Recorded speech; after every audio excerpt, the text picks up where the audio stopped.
BJP ಪಾಳಿದ್ರಿ ಜೋರಾಯ್ತು ಬಣದಂಗಲ್ ಹೈಕಮಾಂಡ್ಗೆ ದೂರು ನೀಡಲು ಬೆನ್ನಲ್ಲೇ ಮೀಟಿಂಗ್ ಮಾಜಿ ಶಾಸಕರುಗಳ ಜೊತೆಗೆ ಬ್ರೇಕ್ಫಾಸ್ಟ್ ಮೀಟಿಂಗ್ ಧವಳಗಿರಿ ನಿವಾಸದಲ್ಲಿ ಬಿಎಸ್ವೈ ಸಾರಥ್ಯದಲ್ಲಿ ಮಾತುಕತೆ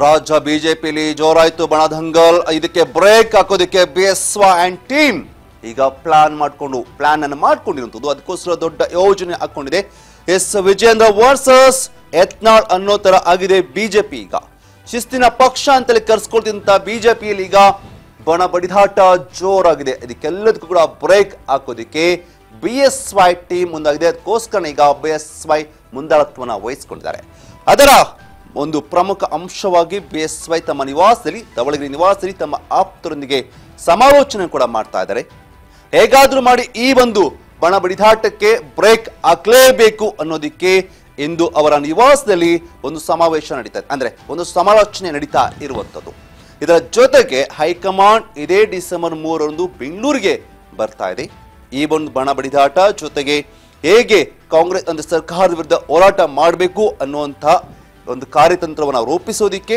ಹೈಕಮಾಂಡ್ ನಾಯಕರು ಬ್ಯಾಂಗ್ಳೂರ್ಗೆ ಬರ್ತಾ ಇದ್ದಾರೆ ಇದೆಲ್ಲದರ ಒಂದು ಉದ್ದೇಶವಾಗಿ ನಾವೆಲ್ಲರೂ ಕೂಡ ಒಗ್ಗಟ್ಟಾಗಿದ್ದೇವೆ ಬಿಎಸ್ವೈ ಟೀಮ್ ತುಂಬಾ ಸ್ಟ್ರಾಂಗ್ ಆಗಿದೆ ಅನ್ನೋದನ್ನ ನಿರೂಪಿಸೋದಿಕ್ಕೆ ಅನ್ನೋದನ್ನ ತೋರಿಸಿಕೊಳ್ಳೋದಿಕ್ಕೆ ಇಂದು ಬಿಎಸ್ವೈ ಟೀಮ್ ತಮ್ಮ ನಿವಾಸದಲ್ಲಿ ಬಿಎಸ್ವೈ ಅವರ ನಿವಾಸದಲ್ಲಿ ಧವಳಗಿರಿಯಲ್ಲಿ ಒಂದು breakfast meeting high voltage meeting ಅನ್ನ ನಡೆಸ್ತಾ ಇರುವಂಥದ್ದು ಈಗಾಗಲೇ ಈ ಒಂದು ಮೀಟಿಂಗ್ ನಲ್ಲಿ ಸಾಕಷ್ಟು ವಿಚಾರಗಳ ಬಗ್ಗೆ ಚರ್ಚೆ ನಡೆದಿದೆ ಎನ್ನಲಾಗ್ತಾ ಇದೆ ಮೊದಲನೇದಾಗಿ ಯತ್ನಾಳ್ ಅಂಡ್ ಟೀಮ್ ಅನ್ನ ಹೇಗೆ ಕಟ್ಟಿ ಹಾಕಬೇಕು ಅಥವಾ ಯತ್ನಾಳ್ ಟೀಮ್ಗೆ ಬಿಜೆಪಿಗೆ ಆಗ್ತಿರುವಂತಹ ಒಂದು ಏನು ಒಂದು ನಡೀತಾ ಇದೆ ಈ ಒಂದು ಟೀಮ್ನಿಂದ ಬಿಜೆಪಿಗೆ ಯಾವ ರೀತಿಯಾಗಿ ಡ್ಯಾಮೇಜ್ ಆಗ್ತಾ ಇದೆ ಅನ್ನೋದನ್ನ ಕಂಪ್ಲೀಟ್ ಆಗಿ ಮಾಜಿ ಶಾಸಕರು ಮಾಜಿ ಸಿಎಂಗೆ ಅಂದ್ರೆ ಯಡಿಯೂರಪ್ಪನವರಿಗೆ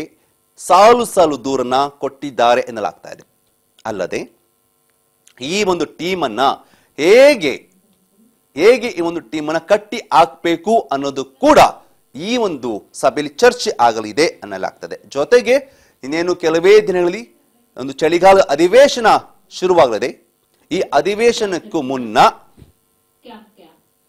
ಇನ್ನೇನು ಕೆಲವೇ ತಿಂಗಳಿನ್ನು ಅಧಿವೇಶನ ಶುರುವಾಗಲಿದೆ ಈ ಅಧಿವೇಶನಕ್ಕೂ ಮುನ್ನ ಕಾಂಗ್ರೆಸ್ ಅನ್ನು ಕಟ್ಟಿ ಹಾಕೋದಕ್ಕೆ ಹೇಗೆ ಒಗ್ಗಟ್ಟಾಗಿ ಹೋರಾಟ ಮಾಡಬೇಕು ಅನ್ನೋದು ಕೂಡ ಈ ಒಂದು ಹೈ ವೋಲ್ಟೇಜ್ ಮೀಟಿಂಗ್ ನಲ್ಲಿ ಚರ್ಚೆ ನಡೀತಾ ಇದೆ ಎನ್ನಲಾಗ್ತಾ ಇದೆ ಅಲ್ಲದೆ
ಬಹಿರಂಗವಾಗಿ ತಮ್ಮ ಕುಟುಂಬದ ಬಗ್ಗೆ ಅಂದ್ರೆ ಇವತ್ತಿನ ಚರ್ಚೆ ಏನಾಗ್ತಾ ಇದೆ ಸಭೆಯಲ್ಲಿ ಯಾವುದೇ ಉಚ್ಚಾಟನೆ ಬಗ್ಗೆ ಚರ್ಚೆ ಆಗಿಲ್ಲ ಇವತ್ತೇನು ಸಭೆ ನಡೀತಾ ಇದೆ ಆ ಸಭೆಯಲ್ಲಿ ಯಾವುದೇ ಉಚ್ಚಾಟನೆ ಬಗ್ಗೆ ಚರ್ಚೆ ಆಗಿಲ್ಲ. ಕೇವಲ ಎಲೆಕ್ಷನ್ ಸೋಲಿನ ಬಗ್ಗೆ ಚರ್ಚೆ ನಡೀತಾ ಇದೆ ಅನ್ನೋ ಮಾತನ್ನ ಹೇಳಿದ್ದಾರೆ. ಸಭೆ ಬಳಿಕ ಬಿಜೆಪಿ ರಾಜ್ಯಾಧ್ಯಕ್ಷ BY ವಿಜೇಂದ್ರ ಹೇಳಿಕೆ ಕೊಟ್ಟಿರುವಂತದ್ದು. ಬಹಿರಂಗವಾಗಿ ತಮ್ಮ ಕುಟುಂಬಸ್ಥರ ಬಗ್ಗೆ ಹೇಳಿಕೆ ನೀಡಿದ್ದಕ್ಕೆ ಕಿಡಿಯನ್ನ ಕಾರಿದ್ದಾರೆ. ಸಭೆಯಲ್ಲಿ ಯಾವುದೇ ಉಚ್ಚಾಟನೆ ಬಗ್ಗೆ ಚರ್ಚೆ ಆಗಿಲ್ಲ. ಈ ಸಭೆ ನಡೆಯುವುದಕ್ಕೂ ಮೊದಲೇ ಒಂದು ಸುದ್ದಿ ಬರ್ತಾ ಇತ್ತು. ಏಕೆಂದ್ರೆ ಯತ್ನಾಳ್ ಅವರನ್ನ ಬಿಜೆಪಿಯಿಂದ ಉಚ್ಚಾಟನೆ ಮಾಡಬೇಕು ಅನ್ನುವಂತ ಮಾತು ಕೇಳಿ ಬರ್ತಾ ಇತ್ತು. ಏಕೆಂದ್ರೆ ನಿನ್ನೆ ಅಷ್ಟೇ ಕೂಡ ಏನು ರೇಣುಕಾಚಾರ್ಯ ಒಂದು ಮಾತನ್ನ ಹೇಳ್ತಾರೆ. ರೇಣುಕಾಚಾರ್ಯ ಒಂದು ಮಾತನ್ನ ಹೇಳಿದ್ರು, ಏನಂತೆ ಕೆಲವೇ ಈ ಒಂದು ಉಚ್ಚಾಟನೆ ಮಾಡೋದ್ರ ಬಗ್ಗೆ ನಾವು ಒಂದು ತೀರ್ಮಾನ ತೆಗೆದುಕೊಳ್ತಾ ಇದ್ದೀವಿ ಅನ್ನೋ ಒಂದು ಸೂಚನೆ ಕೊಟ್ಟಿದ್ರು. ಹಾಗಾಗಿ ಏನಾದ್ರೂ ಆ ಒಂದು ಬಗ್ಗೆ ಚರ್ಚೆ ಮಾಡ್ತಿದಾರ ಅನ್ನೋದು ಕೂಡ ಇತ್ತು. ಅದಕ್ಕೆ ಅಲ್ಲಿ ಯಾವುದೇ ರೀತಿಯಂತ ಉಚ್ಚಾಟನೆ ಬಗ್ಗೆ ಚರ್ಚೆ ಆಗಿಲ್ಲ ಅನ್ನೋ ಮಾತನ್ನ ಹೇಳಿದ್ದಾರೆ. ರಾಜ್ಯಾಧ್ಯಕ್ಷರಂತ BY ವಿಜಯೇಂದ್ರ ಅವರು ಏನ್ ಹೇಳಿದ್ದಾರೆ, ಇವತ್ತಿನ ಸಭೆ ಬಗ್ಗೆ ಮಾತನಾಡಿದರೆ, ಏನೆಲ್ಲ ಮಾತನಾಡಿದರೆ ನೋಡೋಣ ಬನ್ನಿ. ಇವತ್ತು ಪಕ್ಷವನ್ನು ಮುನ್ನಡೆಸ್ತಕ್ಕಂಥದ್ದು ನಾವು ಮಾಡಬೇಕಾಗಿದೆ, ಅದು ಮಾಡ್ತಾ ಇದ್ದೇನೆ. ಇದು ನನ್ನ ಮುಂದೆ ಇರ್ತಕ್ಕಂಥ ಗುರಿ. ಈ ರೀತಿ ಹೊಂದಾಣಿಕೆ ರಾಜಕಾರಣ, ಯಡಿಯೂರಪ್ಪನವರು ಹೊಂದಾಣಿಕೆ ರಾಜಕಾರಣ ಮಾಡಿಕೊಂಡ್ರು, ವಿಜೇಂದ್ರನು ಹೊಂದಾಣಿಕೆ ರಾಜಕಾರಣ ಮಾಡಿಕೊಂಡ್ರು. ಈ ರೀತಿ ಪದೇ ಪದೇ ಹೇಳಿ ಇವತ್ತೇನು ಸಂಘಟನೆಗೆ ಪೆಟ್ಟನ್ನು ಕೊಡ್ತಾ ಇದ್ದಾರೆ. ಅವರಿಗೆ ಕಾರ್ಯಕರ್ತನು ಒಳ್ಳೇದು ಮೆಚ್ಚೋದಕ್ಕೆ ಸಾಧ್ಯ ಇಲ್ಲ, ಭಗವಂತನು ಕೂಡ ಒಳ್ಳೇದು ಮಾಡೋದಕ್ಕೆ ಕಾರ್ಯಕರ್ತರ ಅಪೇಕ್ಷೆ ಇದೆ. ಯಾರು ಆದಿಲಿ ಬೀದಿಲಿ ಇವತ್ತು ಪಕ್ಷ ಸಂಘಟನೆ ಮಾತನಾಡಿಕೊಂಡು ಪಕ್ಷ ಸಂಘಟನೆಗೆ ಅಡ್ಡಿ ಮಾಡ್ತಾ ಇದ್ದಾರೆ, ಬಿಗಿಯಾದಂಥ ಕ್ರಮ ಕೈಗೊಳ್ಳಬೇಕು ಅನ್ನೋ ಅಪೇಕ್ಷೆ ಕಾರ್ಯಕರ್ತರದ್ದು. ನಾಯಕತ್ವನೇ ಬದಲಾವಣೆ ಮಾಡಬೇಕು ಅಂತ ಹೈಕಮಾಂಡ್ ಮನವಿ ಮಾಡ್ತಾ ಇದ್ದಾರೆ.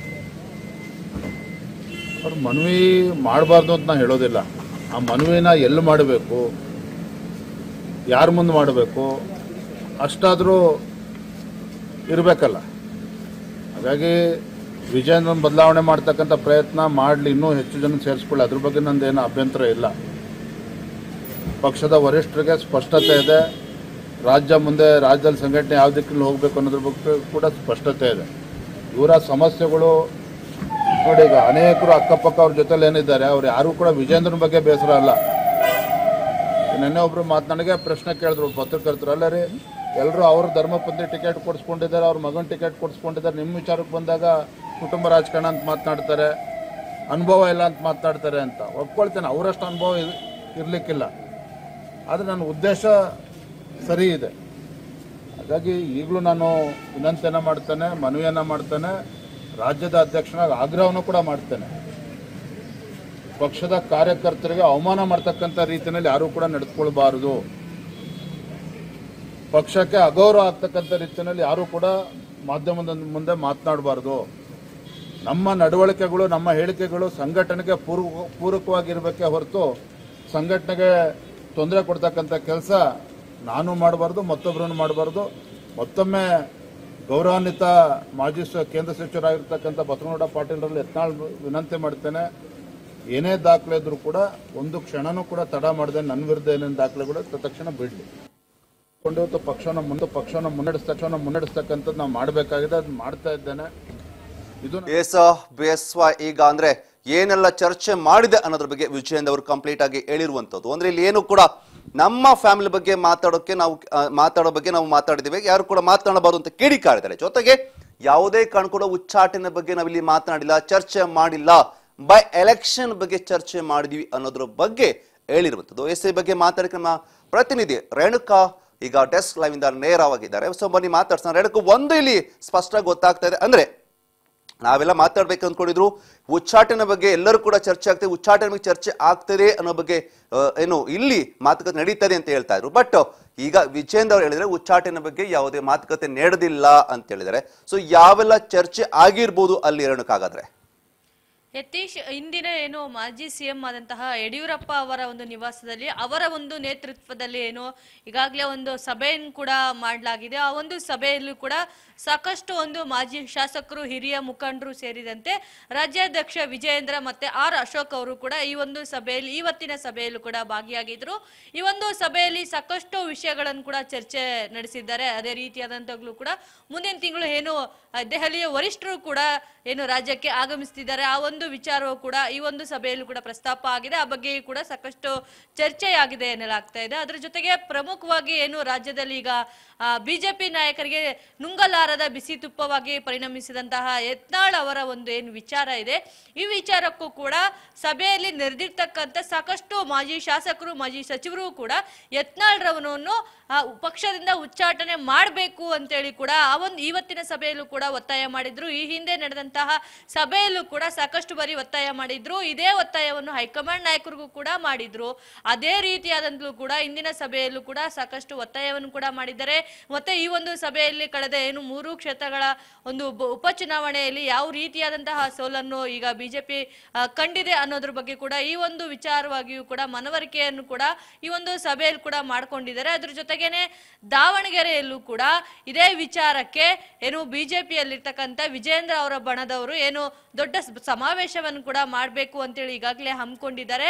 ಆ ಒಂದು ವಿಚಾರವನ್ನು ಕೂಡ ಇಂದಿನ ಸಭೆಯಲ್ಲೂ ಕೂಡ ಪ್ರಸ್ತಾಪ ಮಾಡಲಾಗಿದೆ.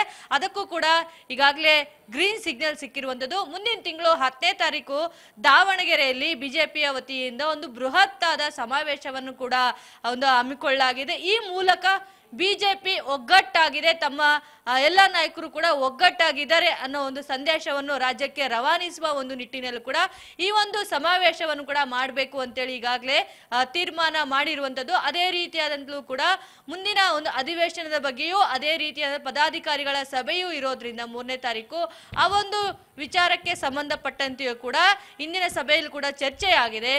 ಹೈಕಮಾಂಡ್ ನಾಯಕರು ಬಂದಾಗ ಯಾವ ರೀತಿಯಾದಂತಹ ಸದ್ಯ ಪರಿಸ್ಥಿತಿ ರಾಜ್ಯದಲ್ಲಿ ಇರ್ತಕ್ಕಂಥ ಪರಿಸ್ಥಿತಿ ಬಗ್ಗೆ ಮನವರಿಕೆ ಮಾಡೋದಿರ್ಬೋದು. ಅದರಲ್ಲೂ ಕೂಡ ಪ್ರಮುಖವಾಗಿ ಈಗ ಯತ್ನಾಳ್ ವಿಚಾರವನ್ನೇ ಮುಂದಿಟ್ಕೊಂಡು ಈಗ ಈ ಒಂದು ಸಭೆಯನ್ನು ಕೂಡ ಮಾಡಿರುವಂತದ್ದು. ಯತ್ನಾಳ್ ಅವರ ಬಾಯಿಗೆ ಯಾವ ರೀತಿಯಾದಂತಹ ಬೀಗ ಹಾಕ್ಬೇಕು ಅಂತೇಳಿ ಕೂಡ ಯಡಿಯೂರಪ್ಪನವರು ಕೂಡ ಈ ಹಿಂದೆ ಕೂಡ ಅವ್ರಿಗೂ ಬಹಿರಂಗವಾಗಿನೇ ಮನವಿಯನ್ನು ಕೂಡ ಮಾಡ್ಕೊಂಡಿದ್ರು. ಯಾವುದೇ ರೀತಿಯಾದಂತಹ ಪಕ್ಷ ವಿರೋಧಿ ಚಟುವಟಿಕೆಗಳಿರ್ಬೋದು, ಪಕ್ಷ ವಿರೋಧಿ ಹೇಳಿಕೆಗಳನ್ನು ನೀಡೋದು ಬಿಡಬೇಕು ಅಂತೇಳಿ ಕೂಡ ಮನವಿಯನ್ನು ಕೂಡ ಮಾಡ್ಕೊಂಡಿದ್ರು. ಆದ್ರೂ ಕೂಡ ಅವರ ಒಂದು ಮನವಿಯೂ ಕೂಡ ಸ್ಪಂದಿಸಿದಂತಹ ಯತ್ನಾಳ್ ಅವರು ಅವರ ವಿರುದ್ಧವೂ ಕೂಡ ಸಾಕಷ್ಟು ಆರೋಪಗಳನ್ನು ಕೂಡ ಮಾಡಿದ್ರು.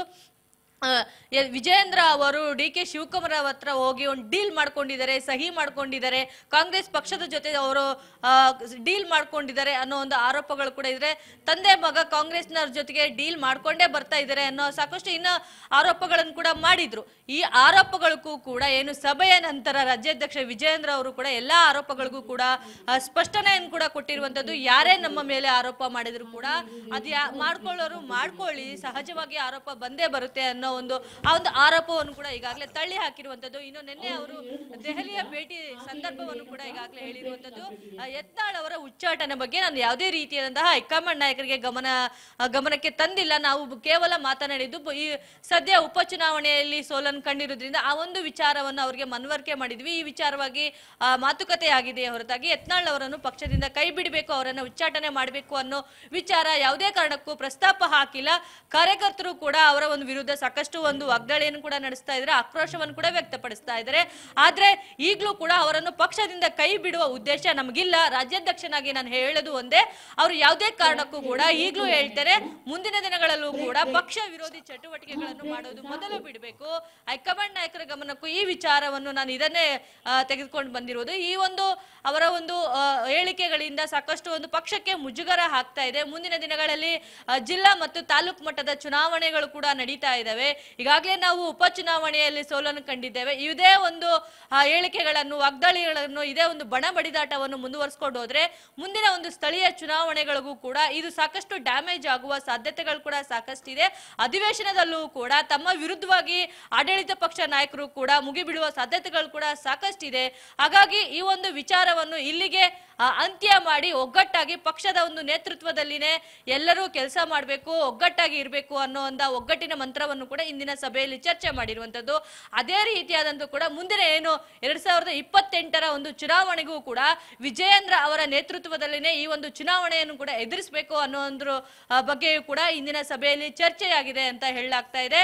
ಯಾಕೆಂತಂದ್ರೆ ಈ ಸದ್ಯ ಈ ವಿಜಯೇಂದ್ರ ಅವರ ನಾಯಕತ್ವವನ್ನು ಸ್ವತಃ ಬಿಜೆಪಿಯಲ್ಲಿ ಇರ್ತಕ್ಕಂಥ ಒಂದಿಷ್ಟು ಹಿರಿಯ ನಾಯಕರೇ ಒಪ್ಕೊಳ್ಳಕ್ಕೆ ಆಗ್ತಾ ಇಲ್ಲ. ಹಾಗಾಗಿ ಅವರಿಗೆಲ್ಲ ಒಂದು ಸ್ಪಷ್ಟ ಸಂದೇಶವನ್ನು ಕೂಡ ಈ ಒಂದು ಸಭೆಯಲ್ಲೂ ಕೂಡ ಕೊಟ್ಟಿರುವಂತದ್ದು ಯತೀಶ್. ಮುಂದಿನ ಒಂದು ಚುನಾವಣೆಯು ಕೂಡ ಯಾವುದೇ ಕಾರಣಕ್ಕೂ ಕೂಡ ಅಧ್ಯಕ್ಷರ ಸ್ಥಾನ ಬದಲಾವಣೆಯ ಅವಕಾಶ ಇಲ್ಲ. ಇವರ ಒಂದು ನೇತೃತ್ವದಲ್ಲಿನೇ ಪಕ್ಷ ಮುಂದಿನ ಚುನಾವಣೆಗಳನ್ನು ಕೂಡ ಎದುರಿಸುತ್ತೆ ಅನ್ನೋ ಒಂದು ಸಂದೇಶವನ್ನು ಕೂಡ ಇಂದಿನ ಸಭೆಯಲ್ಲಿ ರವಾನೆ ಮಾಡಿರುವಂತದ್ದು Yatish. Okay, thank you so much ತಮ್ಮ ಮಾಹಿತಿಗಾಗಿ ರೇಣುಕಾ. Complete information.